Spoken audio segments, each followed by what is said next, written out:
Alright, welcome back to the Ramble. Today I am going to be interviewing someone who you might know from the school. He's been wandering around for, 2 years? So almost 3 years now. Almost 3 years. Would you like to introduce yourself? Yes, so I'm Mr. Adams. You probably know me as one of the physics teachers. I teach most of you. So, how did your interest in physics come about? Good question. Since I was a boy, really.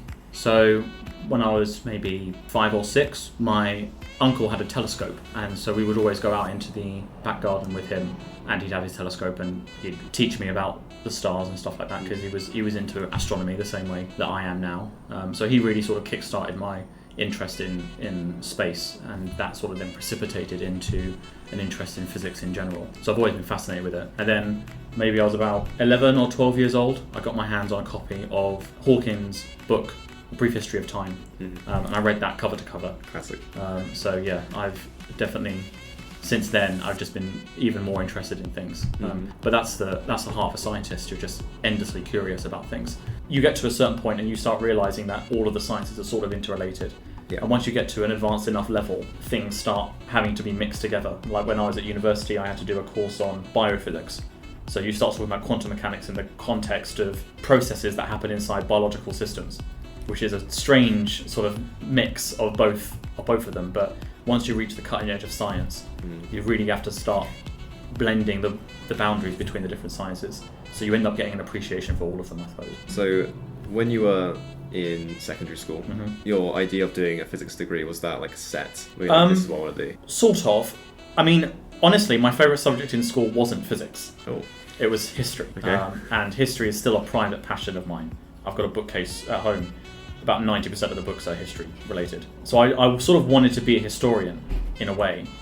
But for me, the difficulty was I didn't know how I would go further into history and like with the essay writing, and I really didn't like writing essays. Yeah. I like them now, I don't mind them, but I was terrible at writing essays, and so I didn't have the sort of grades necessary, I think, for me to realistically pursue a higher education in it. The reason why I chose physics over history was because I was just better at physics. So it's one of those things where it doesn't sound great because you want to chase your dream in a way, but sometimes you've got to be realistic. Obviously, yeah. And at what stage in your life do you think, I want to be a teacher? This is the one, this is the thing for me. So I sort of flip-flopped back and forth about wanting to be a teacher. I'd always been interested in education. When I was in year 11, when I did my working placement, I worked in a primary school as my work experience. That was fun, and you sort of end up building relationships with people there. And in a way, that was the challenging part, because I wasn't very good at meeting people and building relationships when I was a teenager. So I wanted to challenge myself to do it. But I had fun. It was a good time. I think that's a good thing about teaching, because you can see your impact immediately. So like when you teach everyone, you can see they're all getting it. Whether they get it or not. Yeah. So it's just this kind of satisfaction that everyone actually understands this complex idea that you're trying to explain. That's really nice. And carrying on with the kind of teaching course, you're also a scout leader. I am, yeah. What's that like? Well, it's very different from teaching in a secondary school. Yeah. Because they're obviously a lot younger. But also it's less regimented in a sense. Like we're not in a classroom all the time. Sometimes we are, but we're not in a classroom sat in front of a board and we have to learn particular things and we have to do it a particular way. There's a lot more freedom and there's a lot more things that you can do in Scouts. So, skills that you don't normally seem to get taught in like a normal classroom, especially for me as a physics teacher. So, teaching about cooking, I had to teach them how to cook omelettes. Trying to teach, young children to cook omelettes is terrible. The mess is just insane. But so teaching cooking, rope work, how to build things, skills which they wouldn't maybe normally encounter at school, and you get to facilitate that, and you've got the equipment to do that, and you go on expeditions and stuff like that. It's enjoyable in a different way because you're trying to impart knowledge which you're not used to imparting. Like, I'm used to teaching physics. I'm not used to teaching someone how to cook. Learning how to work together in a team to do something which isn't, just answering questions in a textbook. And so working to try and solve a problem or trying to navigate, like if you're, when we go on orienteering expeditions, they have to learn how to read a map and know how to get from one place to another when there is no phone. I'd like to clear a misconception. Yeah. Because I know a lot of people do kind of bearings and all that kind of stuff in maths, and they think, I know how to read a map. That's easy. I can just get my compass out and I can start doing stuff. Yeah. No. That's not how it works. No. It's more, I wouldn't say more complicated, but like there are a bit more steps. Yeah, there are a few more. Using a compass and a map is not as intuitive as people think it is, and so yeah, it takes a bit of time getting used to. Even myself, like when I first started learning how to use a map properly and a compass, I thought, this is going to be easy. Yeah. Like I know bearings, I know angles, I know all of this. And then I actually started using it. I was like, it's a little bit more tricky when you're standing in the rain and you're lost and you sort of got that stress and you're trying to sort of see where you're going. And you're going to leave after this academic year to pursue a PhD. I am. What made you really want to do a PhD? Good question. I always sort of wanted to do a PhD. When I was at university, I planned to actually stay on and do my PhD. As much as I was interested in teaching, I wanted to actually go and be a physicist and do research. But towards the end of my degree, I had a sort of crisis of confidence, if you will. So what I mean by that is, as you learn more and more about physics or about any subject, you begin to realise just how little you know. So I walked into university thinking that I was really good at it, and then as I progressively got better at it, realistically, because I learnt more things, but I also learnt how much I didn't know and how much I really found difficult. It began to make me feel less confident in taking it further, and so I sort of abandoned the plan of doing a PhD and decided to go into teaching, because I knew I would enjoy that and I knew I could do it fairly well. So I was much more confident in my ability to do that. I sort of then changed my path, if you will, into teaching. But since then, I've always, at the back of my mind, I've always been thinking it'd be cool if I could go back and do a PhD. It was just deciding on when to do it, and I think this year I just sort of decided it's better now than never. What do you do in a PhD? The point is that you have to do an independent, original research. So you've got to, it can be about anything really, but you've got to find a new way of doing something or find a new way of not doing something. You've got to disprove something. Something that hasn't been done before, no matter how small. You build on a basis, but then you sort of got to go a little bit further, and you've got to add to the body of human knowledge in some unique way. Whereas when you're doing a bachelor's or a master's degree, you're taught things that other people have done, and you don't really get to contribute your own idea. You're the pioneer. Yeah, exactly. That sort of feeling is intoxicating. I suppose in a similar way when people write songs or write music or produce a piece of art, that sort of feeling that they get where they've added something which no one else has done, that feeling is what really sort of drives me forward. Now, we're going to play a little bit of a game. Okay. Try and describe your theory. Okay. What you want to do in your PhD. Yeah. In under 10 words. Under 10 words. Okay. How does gravitational capture of interstellar material affect planetary formation? 10 words. Nice. What does that mean? What does that mean? Okay, so our current understanding of how planets are formed is that you have dust and gas. The gas collapses under gravity, gets hotter and denser, kickstarts fusion. That's how you get the star.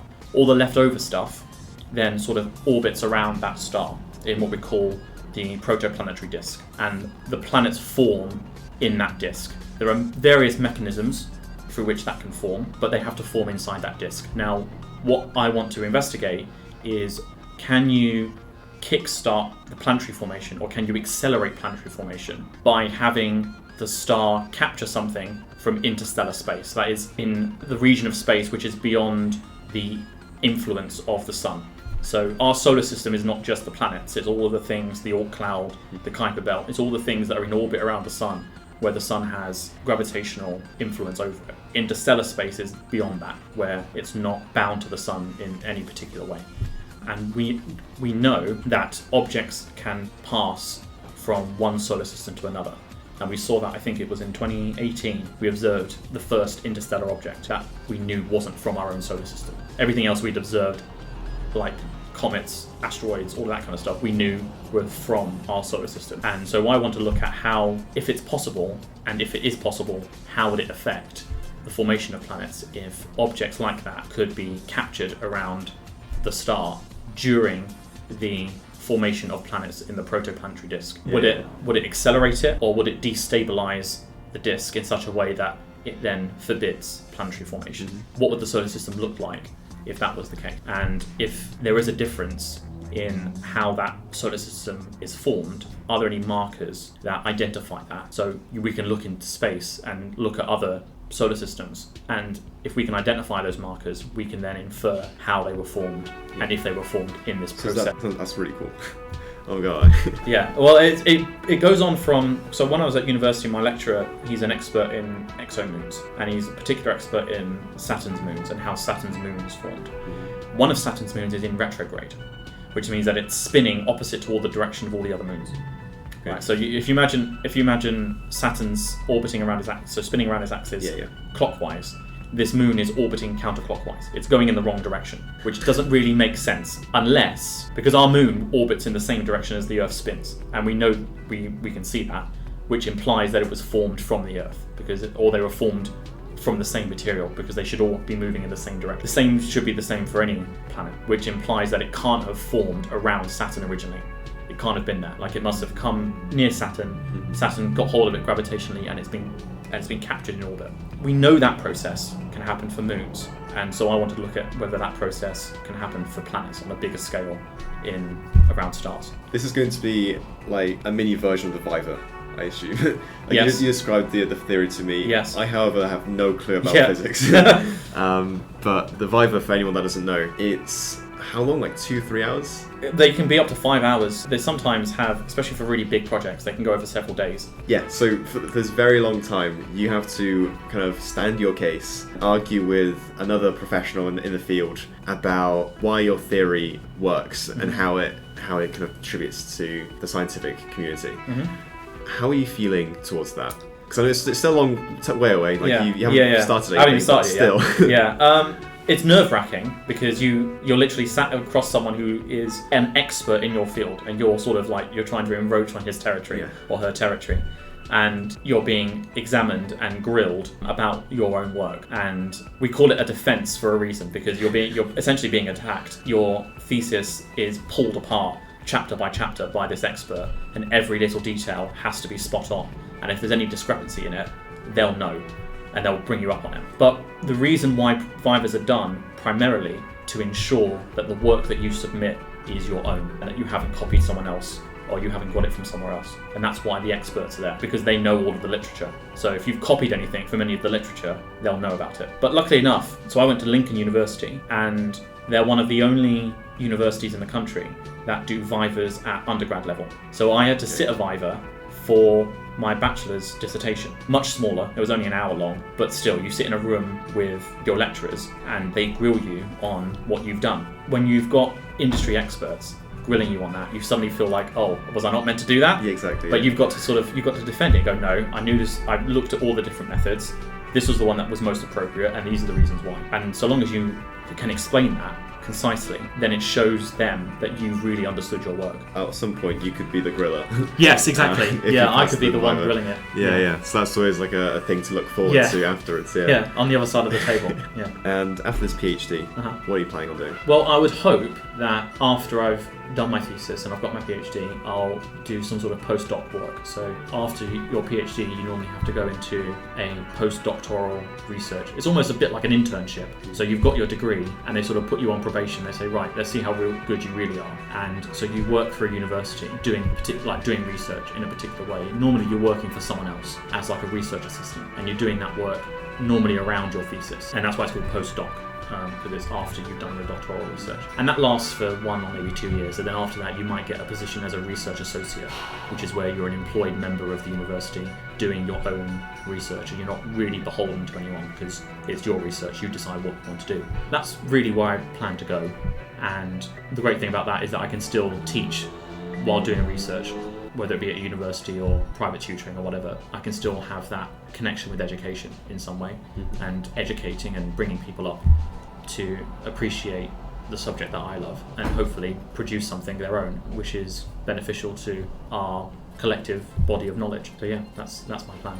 All right, I think that is everything that I have. Thank you for having me. It's been great. Thank you very much. Thank you. So that was the Ramble. Be sure to stay tuned for future episodes. We've got some other teachers planned to interview. As always, thank you for your support, and I'll see you next time.